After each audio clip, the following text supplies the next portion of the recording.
Como os terrenos têm ficado cada vez mais caros e com os espaços reduzidos, o céu se torna o limite para que a arquitetura se adapte às necessidades dos moradores. Porém, há duas possibilidades: casa ou sobrado, mas qual o modelo ideal? O especialista imobiliário orienta, que depende de alguns fatores. Então, além de, digamos, viabilizar primeiro vantagens ou desvantagens, é preciso entender quais são as necessidades para fazer uma escolha mais adequada. Então, basicamente, a primeira questão é questão financeira.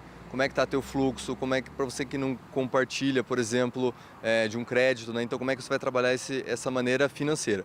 A outra questão é o tamanho da sua família. Então, isso vai determinar onde que você se encaixa melhor.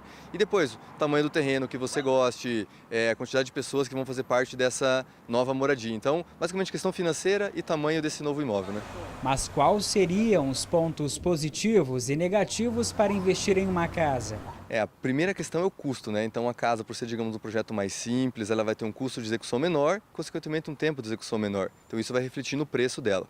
Outra questão é a própria usabilidade, a facilidade de acesso. Como é tudo mais simples, mais fácil, né? É mais tranquilo você se locomover por esse imóvel. Agora, pontos mais negativos, o terreno às vezes ele fica comprometido dependendo do tamanho, não consegue aproveitar, às vezes o jardim não fica muito otimizado, né? E se você decidir por um sobrado, saiba que tem também suas vantagens e desvantagens. Então, o sobrado é mais indicado para quem precisa, digamos, de um imóvel um pouco maior, mas tem um terreno com um espaço talvez não muito grande. Então você consegue aproveitar melhor. Outra questão é a própria distribuição dos cômodos, prezando por privacidade. Então você tem sempre uma distribuição, né, das partes íntimas no andar de cima e a parte social no andar de baixo.